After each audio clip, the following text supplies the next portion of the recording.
Hi guys, आ चुके हैं time and work के थर्ड पार्ट के साथ। इस पार्ट में हम पार्ट 1 एंड पार्ट 2 के बेस के जितने भी कॉन्सेप्ट्स थे उनके बेस पे क्वेश्चन करेंगे जो कि प्रीवियस ईयर में आ चुके हैं, और हम और एक नए टाइप का सवाल करेंगे। इसके बाद से जो पार्ट 4 एंड पार्ट 5 होगा उसके अंदर हम हाई लेवल वाले क्वेश्चंस करेंगे। सो जैसे कि आप देख सकते हैं, मैंने पहली लाइन लिखी हुई है, money will be distributed according to efficiency of the person. कहने का मतलब ये है, जिसकी ज़्यादा एफिशिएंसी होगी उसको ज़्यादा पैसे मिलेंगे। यानी कि अब आप एक एग्ज़ाम्पल ले लीजिए। एक काम करने के लिए एक आदमी 800 रुपये टोटल देने के लिए तैयार था। दो लोग मिलके वो काम करते हैं, ए एंड बी मान लीजिए उन्हें। ए की एफिशिएंसी 5 थी, बी की एफिशिएंसी 3 थी। तो ए की एफिशिएंसी 5 यानी उसको ज़्यादा पैसे मिलेंगे, जैसा कि मैंने आपको बताया।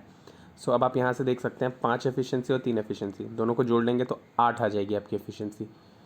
तो अब आप 8 से इसको काटेंगे तो आपको 100 आ जाएगी एक की वैल्यू। यानी ए को मिल जाएंगे 500, बी को मिल जाएंगे 300। सो अब इसी के बेसिस पे हम लोग कुछ सवाल सॉल्व कर लेते हैं। जैसे कि अब आप देख सकते हैं, अब पहला जो सवाल है उसमें सीधे सीधे बोला गया है, A can do a piece of work in 5 days and B alone in 6 days. A and B undertook to do it for ₹3,000. With the help of C, they completed the work in 2 days. How much is to be paid to C?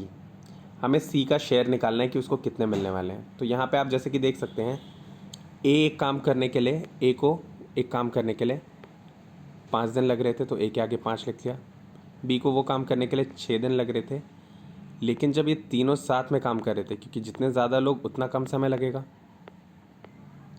तो इनको 2 दिन ही लग रहे थे। तो अब यहाँ से हम सी की एफिशिएंसी कैसे निकालेंगे मैं आपको बता देता हूँ।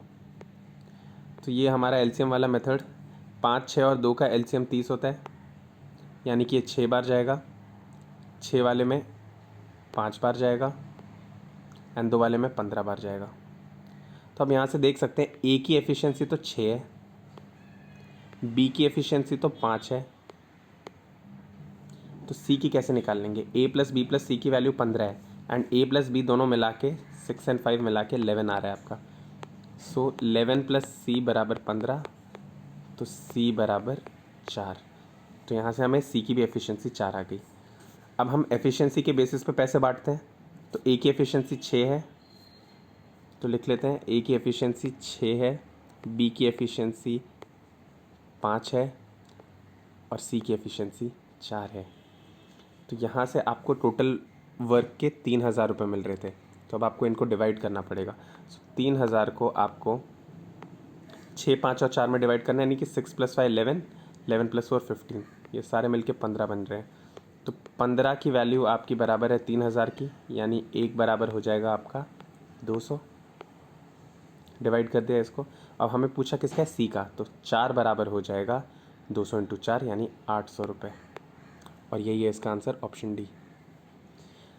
अब जैसे कि आपने देख लिया, ये वाला सवाल इस तरीके से हो गया। अब आप देखेंगे कि सेम तरीके का सवाल एसएससी सीजीएल में पूछा गया था 2018 में मेंस में। तो हम इसको उसी तरीके से करेंगे। तो आप देखिए इसको कैसे करते हैं हम। A and B can do a piece of work in 6 days and 8 days respectively. With the help of C they completed the work in 3 days and earn ₹1848. What was the share of C? तो same तरीके से करेंगे।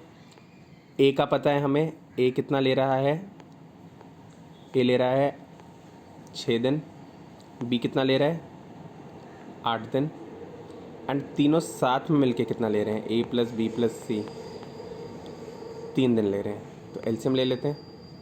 सो 6, 8 and 3 का LCM 24 होता है, यानी ये 4 times जाएगा, इधर पे 3 टाइम्स जाएगा और इधर पे 8 टाइम्स जाएगा। अब ए की एफिशिएंसी हमारी 4 है, बी की एफिशिएंसी हमारी 3 है, तो 4 + 3 मिलके दोनों 7 दे रहे हैं and 7 + C is equal to 8 आ रहा है हमारा, क्योंकि टोटल एफिशिएंसी 8 है, यानी सी की एफिशिएंसी यहाँ से 1 आ जाएगी।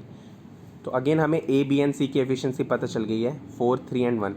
तो हम लिख लेते हैं efficiency of A is 4, B is 3 and C is 1।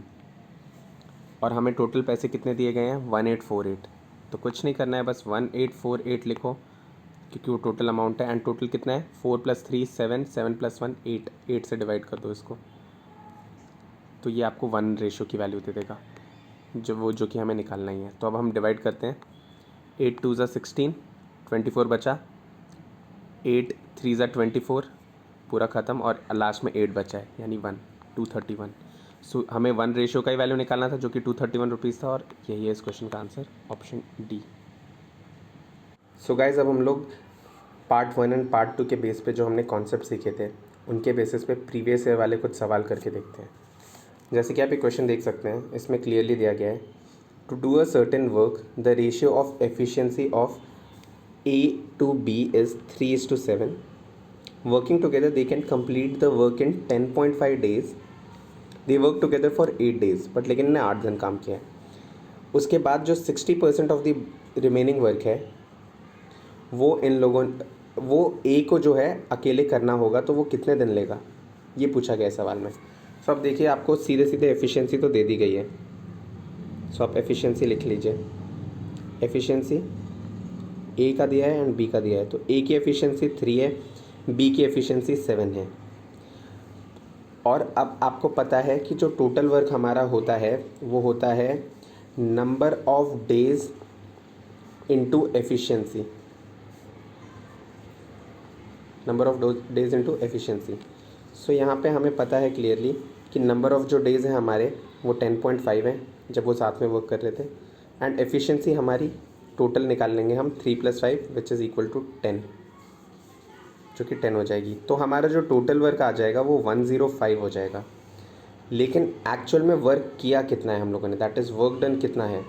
सो जो हमारा वर्क डन है वो है हमारा 8 डेज़ हमने किया है, एंड हमारी एफिशिएंसी तो 10 ही रहेगी ए एंड बी की। सो ये हो जाएगा 80।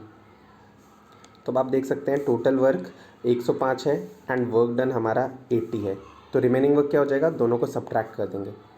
सो remaining work is equal to total work minus work done, यानी 105 में से आप 80 निकाल देंगे और आपको आ जाएगा 25 रिमेनिंग वर्क। लेकिन अब आपको क्या पूछा है, 60% ऑफ द रिमेनिंग वर्क आपको निकालना है।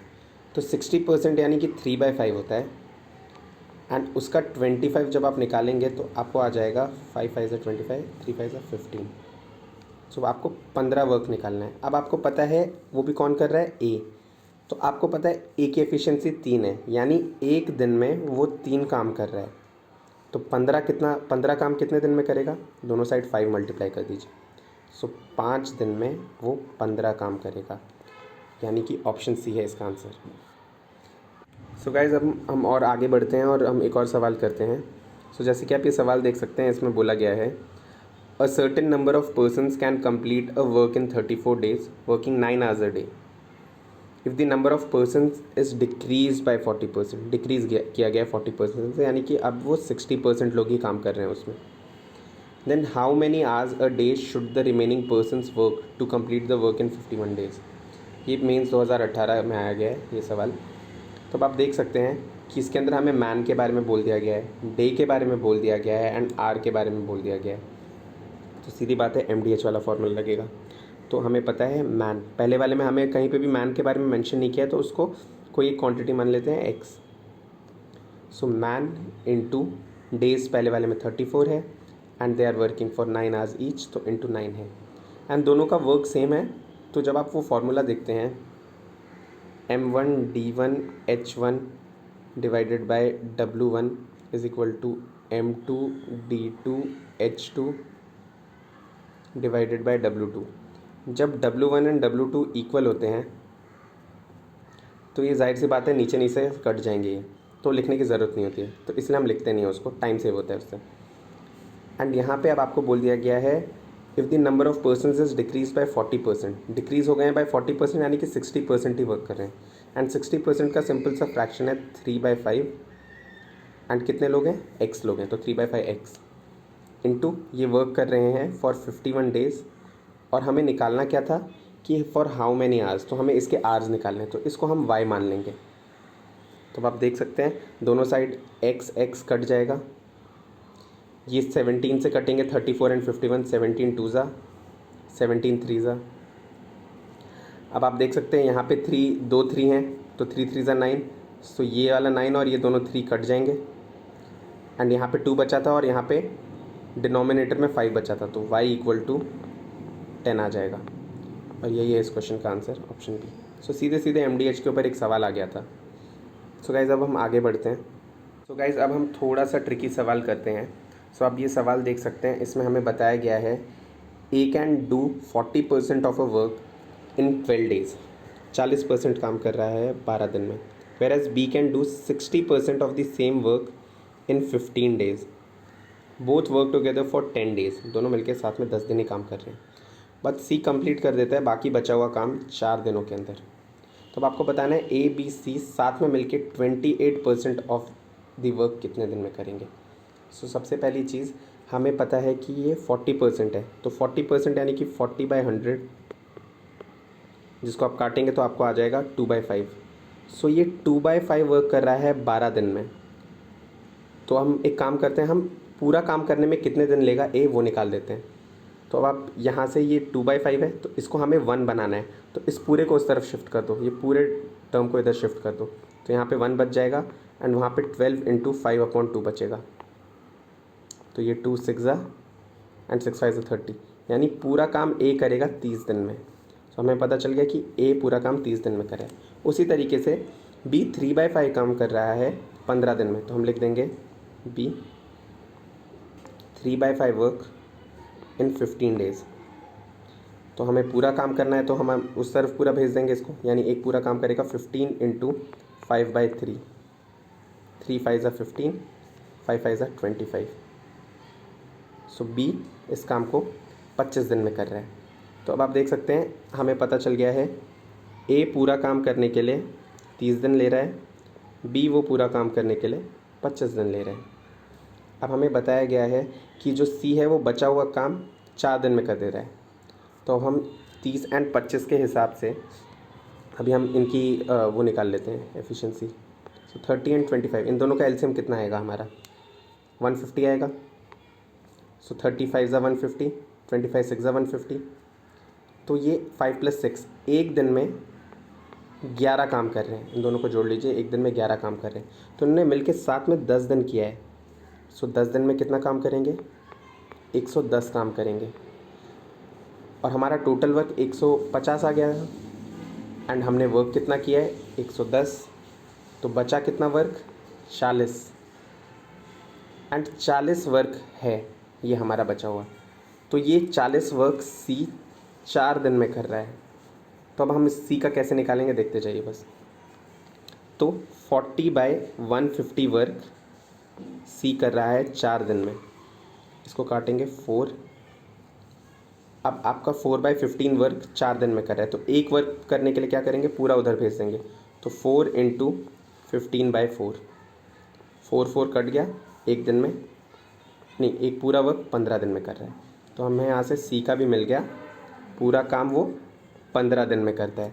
अब हमें पता चल गया तीनों का कि ये A B C 30 25 और 15 दिन में कर रहे हैं, तो हमें 28% वर्क निकालना है। तो टोटल वर्क हमारा 150 था, सो 150 का 28% निकाल लेंगे, 53 ज़ा 52 ज़ा 2 14 ज़ा, तो 14 3 ज़ा 42, तो ये 42 वर्क हमें करवाना है।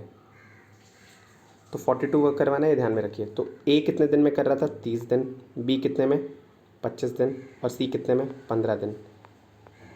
इनका टोटल वर्क 150 ही आएगा एलसीएम वाले तरीके से। 35 ज़ा 25 6 ज़ा 15 10 ज़ा।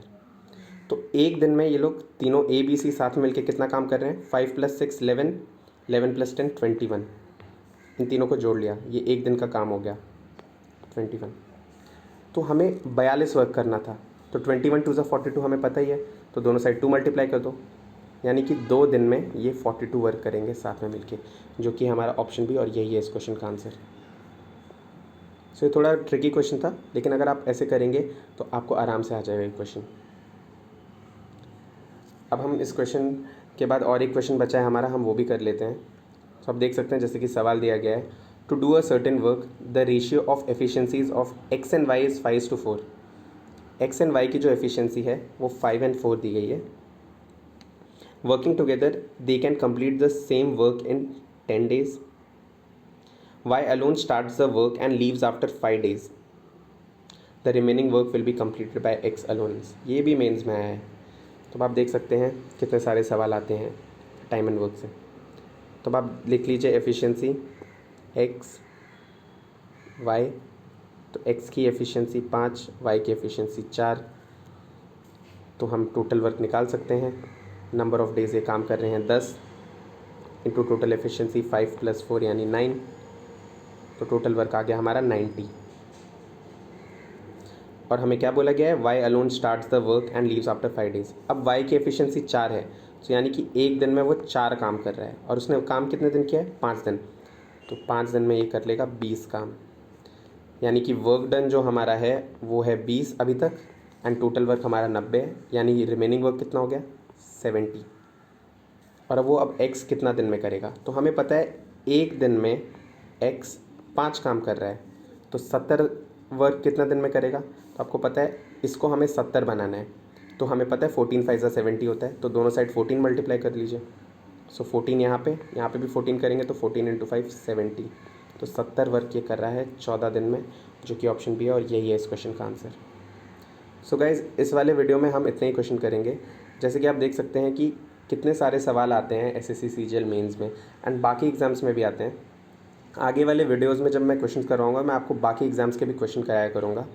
सब में कॉन्सेप्ट यही लगने वाले हैं। आपका अप्रोच डिसाइड करेगा कि आप वो एग्ज़ाम क्लियर कर पाएंगे या नहीं। एंड इनको आप प्रैक्टिस करेंगे लगातार, तो आपको 30 से 45 सेकंड्स लगेंगे ज़्यादा से ज़्यादा एक क्वेश्चन करने में। एंड जो आपका टाइम बच जाएगा इन क्वेश्चंस को ईजी तरीके से करने में, उस क्वेश्चन को आप थोड़े टफ वाले सवाल में लगा सकते हैं टाइम। इससे आपके क्वेश्चंस भी बढ़ जाएंगे जितने आप अटेम्प्ट करते हैं, एंड एट द एंड आपका एग्ज़ाम क्लियर होने में चांसेस बढ़ जाएंगे। और एक बार एग्ज़ाम क्लियर हो जाएगा बस, और क्या चाहिए। So guys stay tuned for the part 4। हम जल्दी ही लेके आएंगे पार्ट 4 भी इस वीडियो का। Thank you.